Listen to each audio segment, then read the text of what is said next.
The broadcast is now starting. All attendees are in listen-only mode.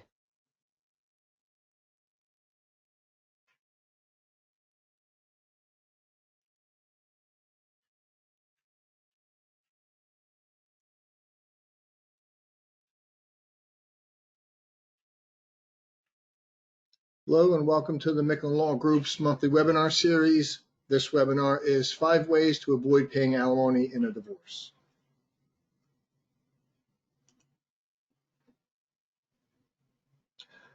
No one wants to pay alimony, but it can be a reality for many people going through a divorce. Alimony payments can be costly and add up over time. In this video, we'll discuss 5 tips that will help you avoid paying alimony in your divorce. Follow these tips and you'll be on your way to keeping more of your hard-earned money. So stay tuned. Quick introduction, my name is Brad Micklin. I am the lead attorney and managing member of the Micklin Law Group. We are a law firm concentrated in empowering men and fathers in divorce, custody, and family law matters, with offices in Nutley, Montclair, and Saddlebrook, New Jersey.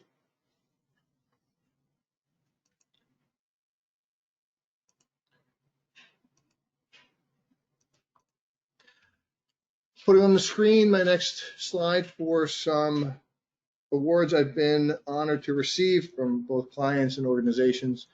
I put these up not to impress people, but to impress upon you the amount of time and skill that I bring to the table and these discussions, with the hopes that you know and trust you can rely on my advice.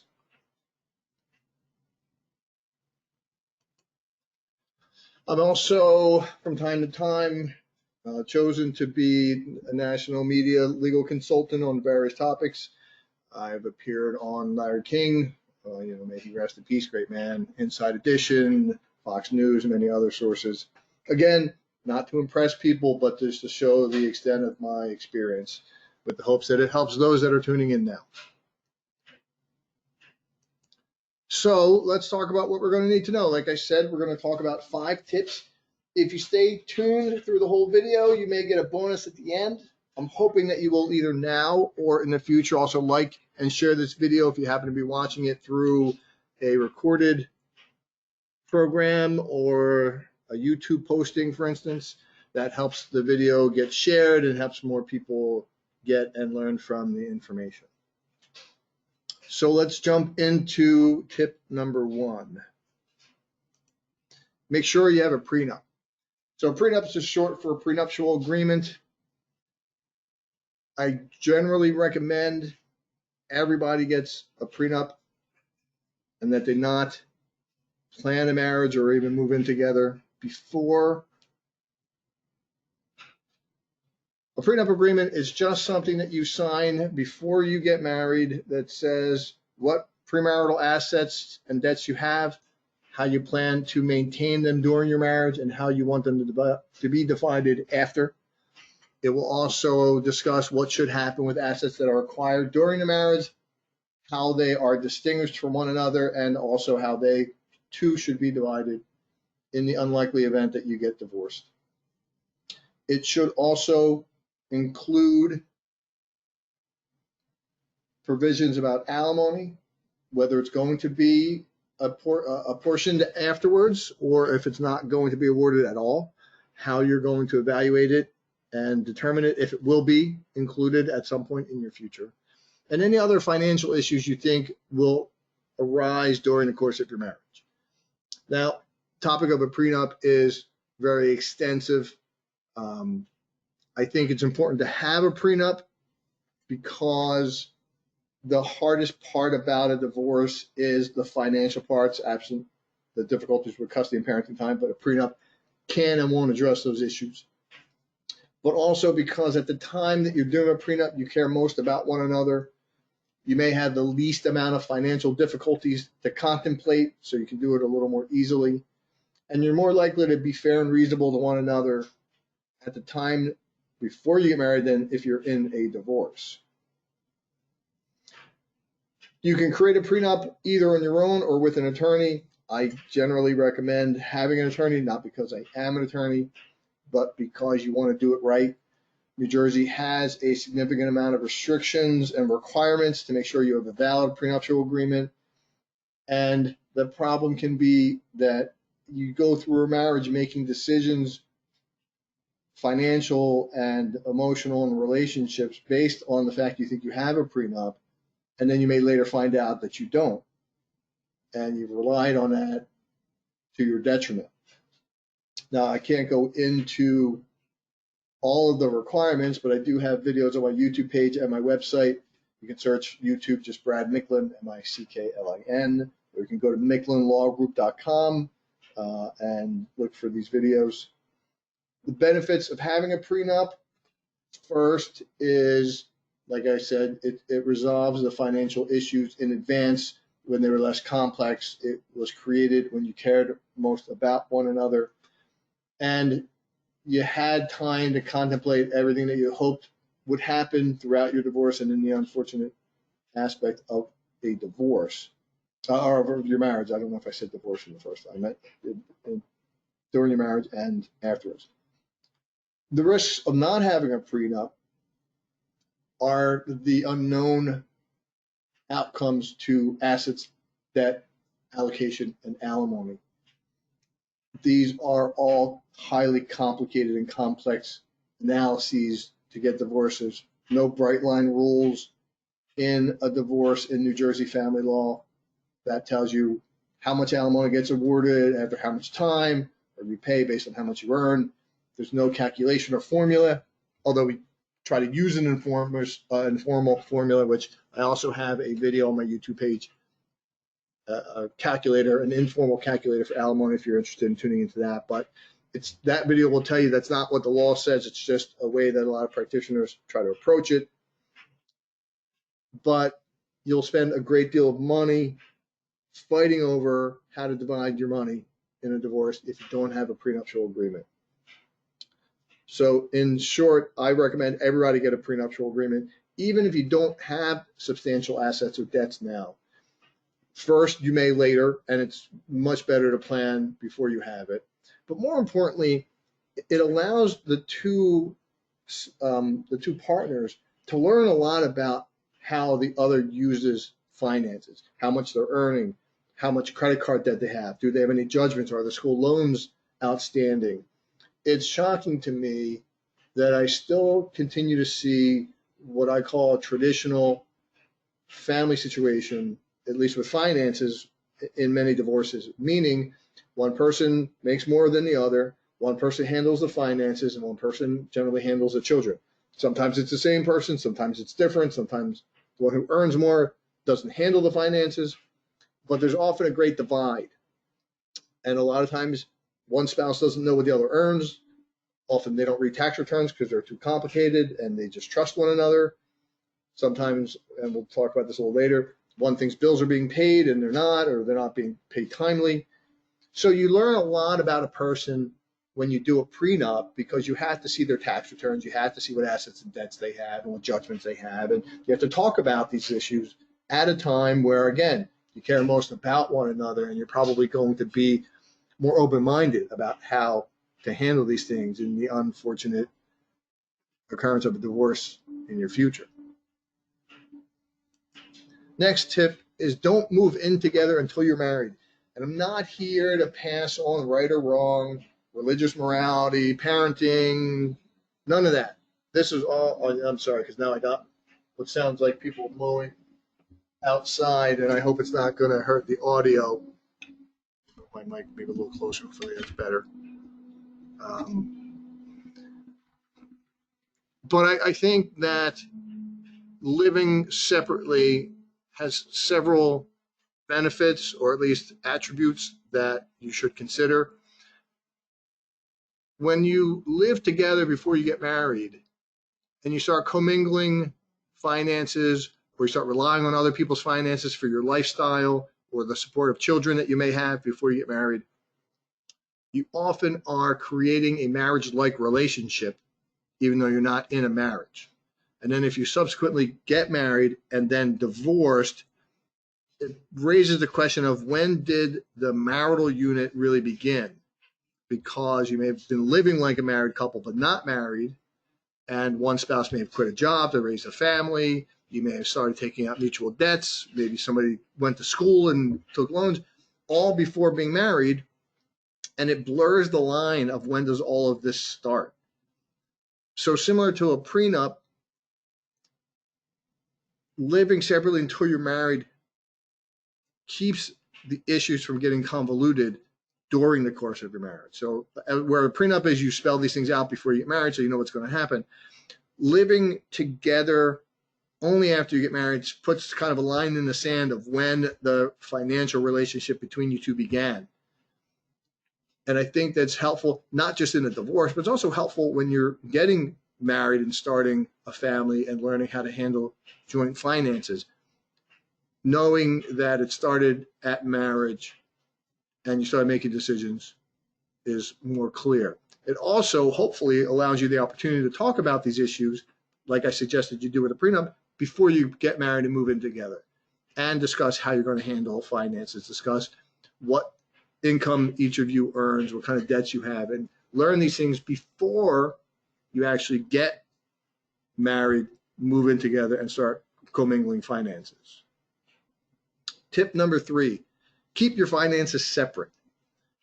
One of the smartest things you can do when getting married is to keep your finances separate from your spouse's. This way, if you do end up getting divorced, you won't be left with either nothing or worse, debts of the other party. So several benefits to keeping your finances separate. If there's a divorce, it's easier to divide assets and debts that have already been and maintained separately. There's no question of what was premarital and what was postmarital. There's no commingling. There's no reliance. There's no dissipation claims. Many of the issues that come up that complicate dividing finances are eliminated if you've never separated them or if you've never commingled them. What people who do keep finances separate, they'll create a joint account and deposit monies into that account for family-related expenses, for bills, buying a house, childcare, college contribution, and the like. Next, you can maintain more control over your finances if they're separate. Again, if you commingle and you're putting in unequal amounts and you're spending unequal amounts and one person's using credit cards and paying for the joint amounts, there's no sort of equal or fair allocation of what's going in or out. And generally speaking, most situations, most marital situations, there's going to be unequal earning power. When you're putting everything into one pot, everybody's relying on all of it. And when it comes time to divide it, it makes it harder to determine who should get how much when it comes to assets and debts, who's responsible for how much when it comes to like credit cards and mortgage payments. But also it can impact alimony. Alimony is in one part, in a very small part, dependent upon the lifestyle that you shared while you were married. If the lower earning spouse had access to significant additional funds and credit cards beyond his or her earning potential, then you're increasing the alimony exposure by that simple fact. That would be eliminated if you kept your finances separate. And look, there's many, but the last one I'll cover for today's purposes, because this is meant to be just a short video on this topic. So it can be difficult to track joint expenses and make sure that you're both contributing equally when they're combined. Again, like I said, most traditional families I see aren't rigid in calculating the difference between their income and how much they should be contributing to the mortgage payment. Is it going to be equal even though there's maybe unequal earning? Are we going to be saving money jointly? Are we going to keep it separate? Is my 401k contributions much larger because I earn more, for instance? These are all issues that don't need to be addressed or resolved in your divorce if you've maintained separate finances throughout the marriage. Moving quickly on to number 4, get a job and start building your own income stream. It's always a good idea to have a job and start building your own income stream before you get married. Again, if things end up adverse and you're getting divorced, alimony and your future will be much more stable and much more secure if you've already been working, have income stream, have Social Security deposits, have retirement planning. much easier if you've been independent. And again, I'm not here to tell you how to live or raise your family or your children or whether you should be traditional or modern. But the greatest problem I see, and I have to say men because I do men's and fathers' rights, so primarily my clients are men. And like I said, primarily I see traditional families in divorces. The biggest contributor to their alimony is often the fact that they had their spouse stop working because they were raising children, or because they didn't want their spouse in the workforce, or because they had the mentality that their wife shouldn't have to work, whatever it may be. They often regret that choice 5, 10, 15, 20 years later when they're getting divorced and they're facing a potentially open durational or permanent alimony award. And clients will tell me all the time, well, I wanted her to work.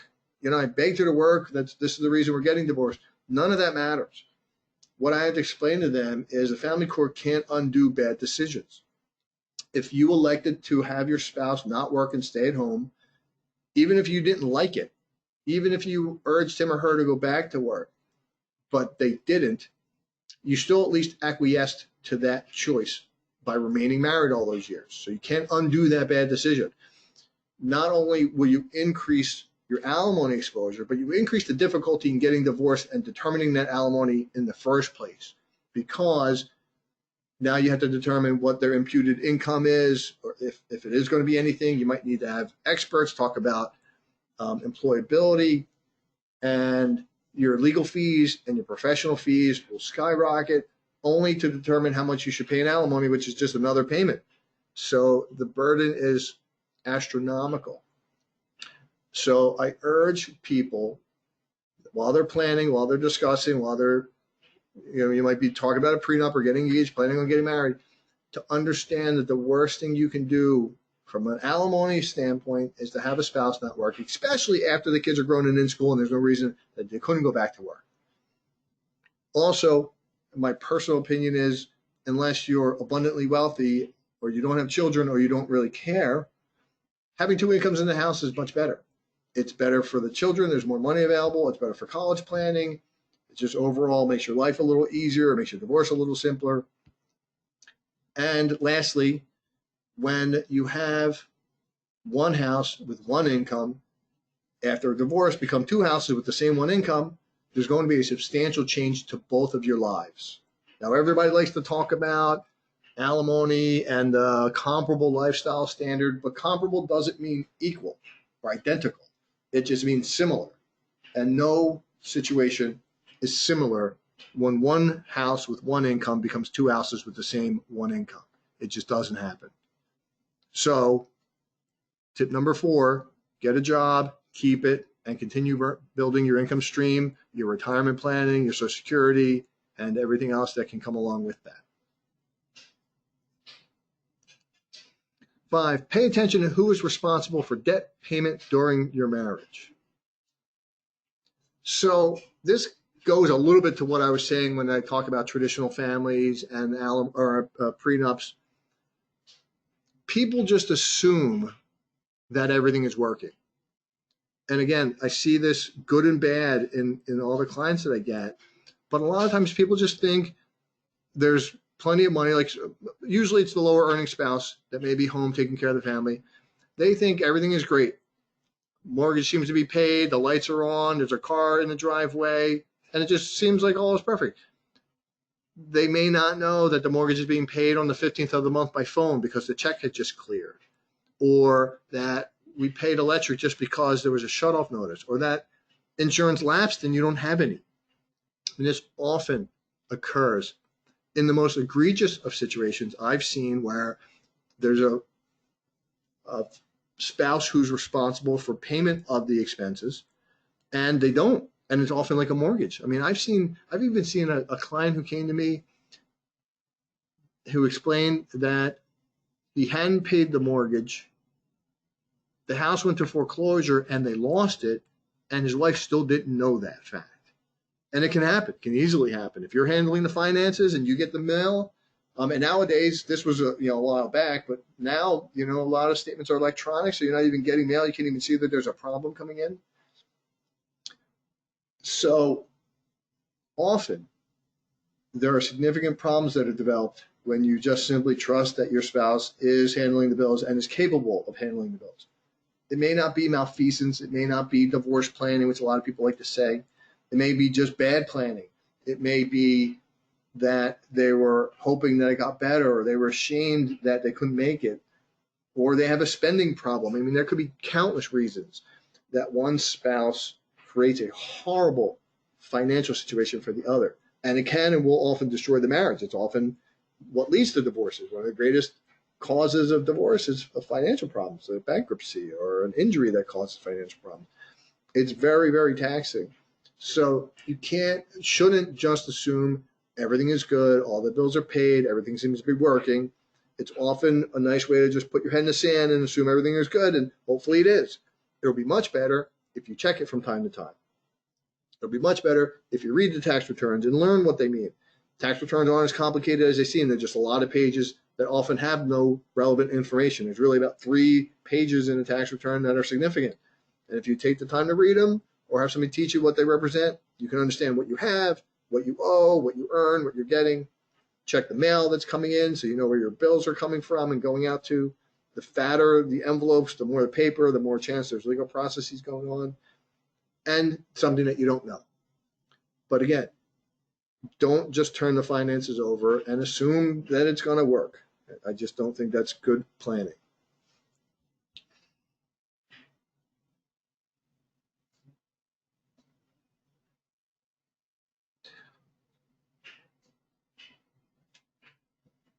So that is the end of my short webinar. I did say there might be a bonus, and while that may sound like a false promise, because I'm not going to provide anything specifically here, but I do have a list of videos that will appear in the description to give you much more information about all of these topics. And oops, I'm sorry. And as I said, you can go to my YouTube page and my website for a wealth of information. I do post videos on all different topics that you're likely to encounter in a divorce case. They're all of all lengths. They're long, some are short, some are medium. I try to give you both legal and practical advice so that you understand what to expect as you go through this process. I am always available for questions currently, and this is being recorded December 2nd of 2022. I am generally offering free consultations, so if you contact my office, if we complete an intake and you qualify or potentially qualify for a representation, our consultation will be of no charge to you. I do make sure you get as much value as possible. My consultations are not about getting new clients as much as they are about giving you value. And if you need my help, expecting that you will return and seek it. With that, I hope this information helps you. I hope it was brief enough so that you can watch it in a quick setting and get value from it. And if there's anything more that you need, like I told you how you can best get us in contact with us. Thank you and good luck.